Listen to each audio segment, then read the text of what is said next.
everyone, you're welcome to today's edition of Thursday Health Tips with Layo.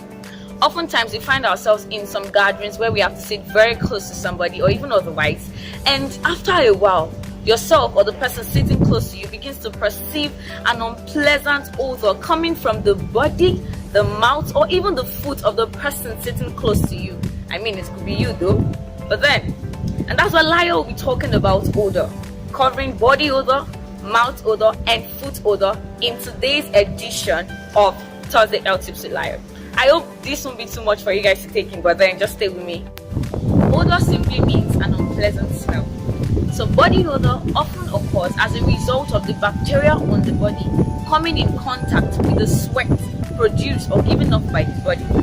Now, this bacteria breaks down the sweat into smelly substance, which results in body odor. The same applies for foot odor. Now, a lot of things can cause or make a man to sweat, such as doing strenuous exercises, playing football, doing a lot of work.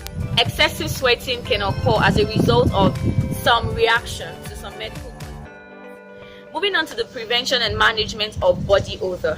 The first thing you have to take note of is to make sure that your armpit is clean and dry. When you're bathing, pay close attention to the washing of the armpit. You can use soap or antibacterial. You can use antibacterial soaps. Now, to reduce the amount of bacteria present in that part of the body, then do well to shave the air under the armpit. Air slows down the evaporation of sweat, giving the bacteria more time to break down the sweat into smelly substances. Also, use deodorant and antiperspirant. Some deodorants are acidic, which makes it difficult for bacteria to thrive, and then antiperspirant helps to reduce excessive sweating, so there is not much sweat available for the bacteria to break down into smelly substances. Are you aware that even your diet, I mean the food you take in, affects the kind of smell that the body gives off? Excessive intake of foods like fatty foods, onion, garlic, or spicy foods can actually contribute to body odor. So that means you actually have to watch what you take in into the body. And most importantly, practice good personal hygiene. I mean, take your bath regularly. And if you know you experience body odor when you probably go to the gym, or you go play football, or probably go through stress and then you are sweating so much, when you get to your rooms, remove those sweaty clothes immediately and take your bath, and also wash the sweaty clothes immediately. Part of personal hygiene involves changing your underwears regularly, because it's actually easier for moisture to be trapped in your underwears, and this would allow bacteria or fungus to overgrow, resulting or contributing to body odor. Now, onto the prevention and management of mouth odor. Just like in body odor, where your diet or what you take in affects the kind of odor that comes from the body, same thing goes for mouth odor. Practice good oral hygiene.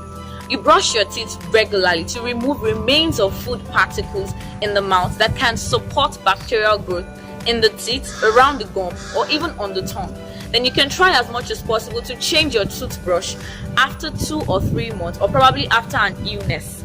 Then, if you are experiencing bad breath and you've tried all that I've listed above, you can also go for a tooth gel. Tooth gel strengthens the enamel, it prevents tooth decay. Tooth gel also helps to remove stains from the teeth with brushing. You can get tooth gel at the pharmacy. Now, if you're using dentures, try as much as possible to remove these dentures at night before you sleep and clean them regularly before putting them back into the mouth the next morning. Then drink plenty of water to keep the mouth moist. You can also try as much as possible to get checkup from your dentist at least twice a year. Talking about the prevention and management of foot odor. First, you wash your feet regularly.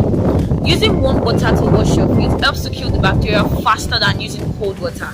And dry your feet thoroughly, including in between your toes. Then wear a clean pair of socks every day. Now, if you have to wear trainers or probably shoes with plastic lining, try as much as possible not to wear them for too long. But shoes with leather lining actually allows for sweat evaporation. If you have sweaty feet, avoid wearing the same pair of shoes 2 days in a row. Give the shoes time to dry properly before wearing them.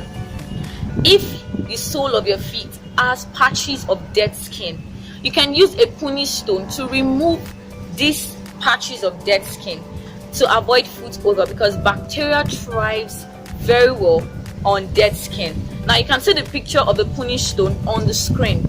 If you cannot get access to a puni stone, you can soak your feet in vinegar.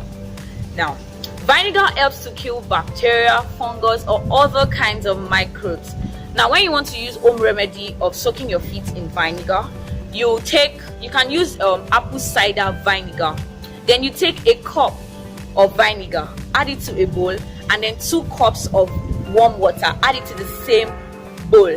Then soak your feet in it for about 10 to 20 minutes. Then after that, you can remove your feet.